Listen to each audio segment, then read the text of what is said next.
How's it going? How are you? Everything's going great. I'm really excited. I've been traveling for the last couple months. I was in Ohio, started in Ohio, then went to Florida, then traveled outside the U.S. to Australia for 3.5 weeks. I spent New Year's Eve there, an amazing experience, got to meet some really cool guys with Jiu-Jitsu. Then I traveled back up to the UK and had a super match with Oli Geddesa in the Polaris Pro. Spent a couple days in the UK. From there, went to Paris to teach a seminar in Gracie Barra Paris in France. Spent a couple days there, then traveled to Lisbon to be a part of the Gracie Barra training camp, and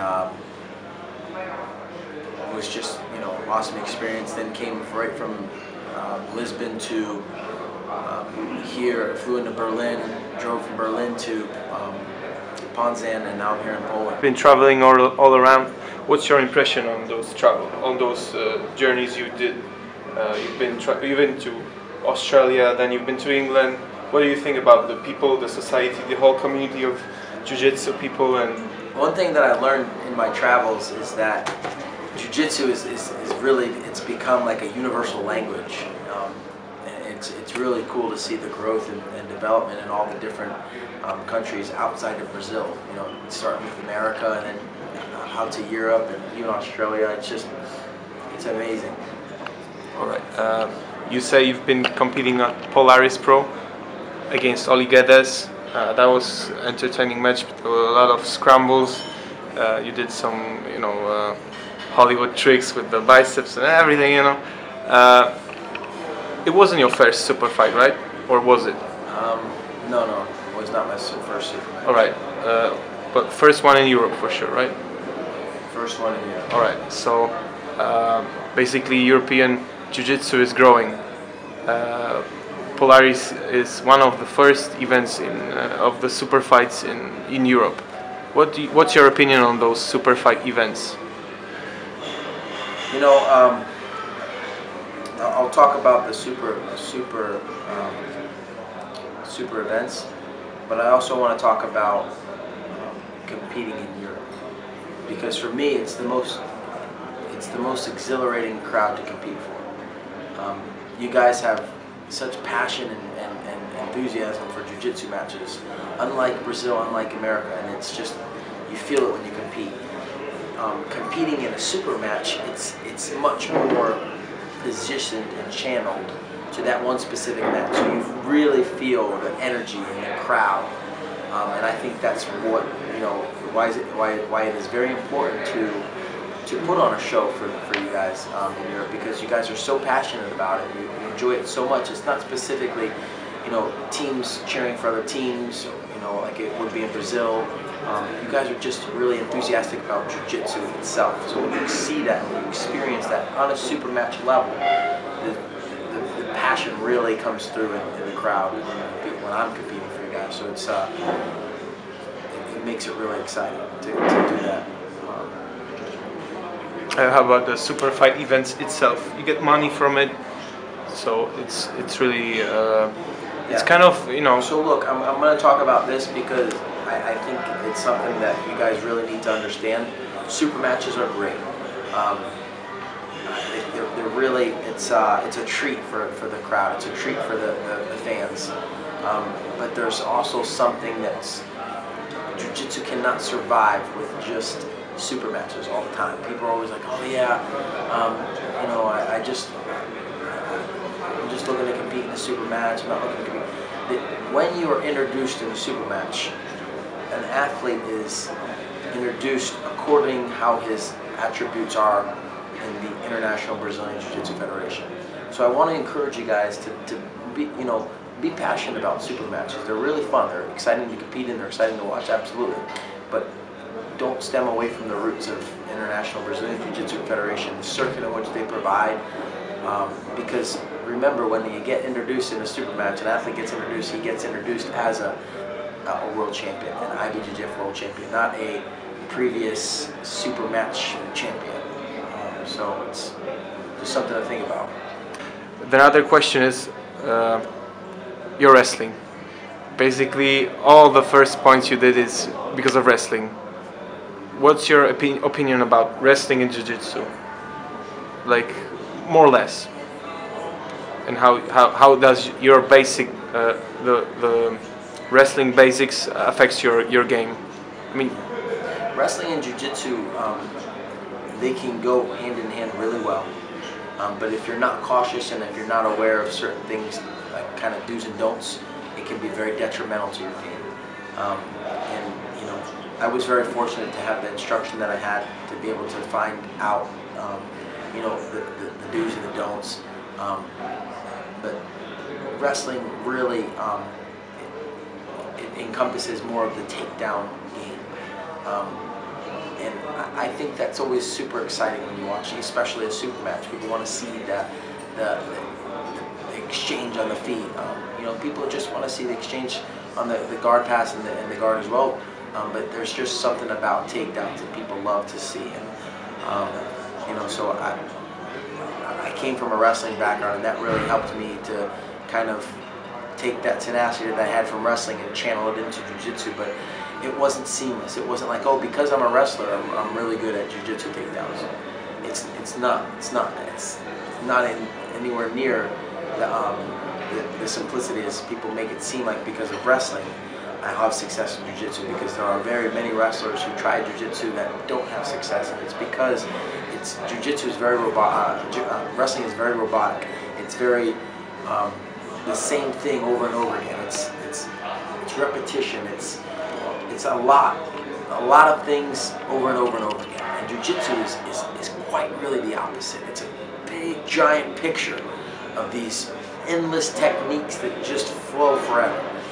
And when you get the head mentality, the mindset of a wrestler, it's just go, go, go, and you know, break through. And jiu-jitsu is more about, instead of just batting it head on head, it's like kind of just bringing it through in one motion. It's you know, so like I said, wrestling has a lot to offer jiu-jitsu, but if you're not careful, it can be detrimental. All right. You've been so many countries already in 2015. What are the plans for the competitions and sightseeing for the whole year?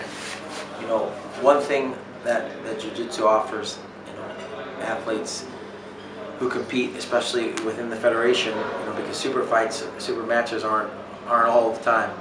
But the federation has brought forth this circuit of jiu-jitsu that they're all over the world, and it gives you the ability to travel and compete and do what you love. So it's really exciting for me. You know, for the next 4 months, I'll be competing in the Pan American Championships, the Brazilian Nationals, the Abu Dhabi Pro, the World Championships, and the ADCCs for this year. After the World Ski, I will spend 6 months to a year traveling the world, visiting some places I haven't been before. I plan to go do, you know, revisit most of Europe during the summer, back to Australia, but also visit Antarctica, Africa. I plan to do a full kind of as many places as I can cram in the 6 months to a year. And then after, I will be releasing kind of like a book about my time in jiu-jitsu from when I started up until now. Perfect, perfect.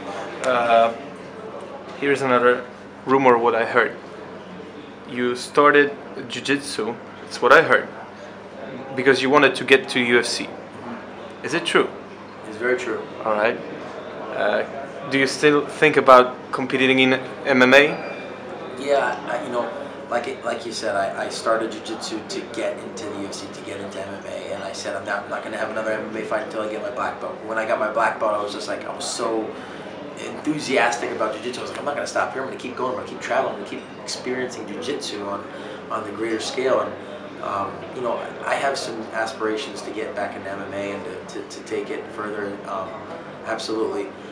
Just right now, I'm still concentrated on jiu-jitsu. Is there anyone who you would like to thank, like for all those memories you have, all sponsors or whoever? Yeah, absolutely. You know, Gracie Barra is and it continues to be the biggest organization team that Jiu-Jitsu has. We have over 400 locations worldwide, so it's spectacular for me. I get to be here with my friends.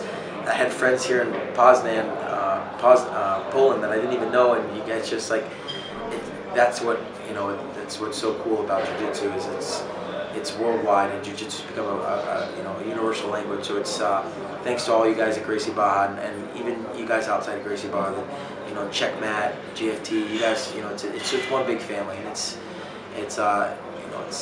something that really it's special to me. Also want to thank the guys over at Show Your Old Bear, Roach. You guys are been with me for many years, watching me grow and go through the sport, and the support that you guys give me is amazing. My friends Dave and Jake over at Buddha Videos, you guys continue to grow with me as well, and thanks again for your support. So it's and even the people that I haven't met yet, the people that are just getting into Jiu-Jitsu, I encourage you guys to just to have fun with it. Eat acai, travel and compete if you can. No, not if you can, do it. Just do it, and go to Brazil. You're gonna love it. All right. So basically that's it. Here's another question, but you have to choose. All right. To gi or not to gi? To gi or not to gi? That is the question. I fell in love with gi jiu-jitsu. I came from a wrestling background. I remember one time I was being in a jiu-jitsu class. I was a white belt or a blue belt, something really early. And I remember getting so frustrated with the gi. I ripped the gi off, and I was like, this gi is ridiculous. And my professor looked at me and he's like, you hate the gi, get out. I remember grabbing the gi, putting it back on, and like, okay, I love the gi. But I developed a passion and a love for the gi jiu-jitsu because it is an art, and it's something that you really have to understand. Completely unlike wrestling, completely unlike judo, it's an art that has so many possibilities, and it's a great martial art to experience. So it's your techniques even get sharpened when you train the gi. So the answer is gi. The answer is gi. All right. If you guys want to follow more about my journey as I travel around, competing, training, teaching, I have an Instagram page, a Twitter page, Facebook. Feel free to follow me at the Florida Boy. Send me messages, asking questions. Feel free. My email address is agazarm@gmail.com. Always looking forward to hearing from you guys. So keep following and subscribe, and see you on the mats, and eat more acai. Ross.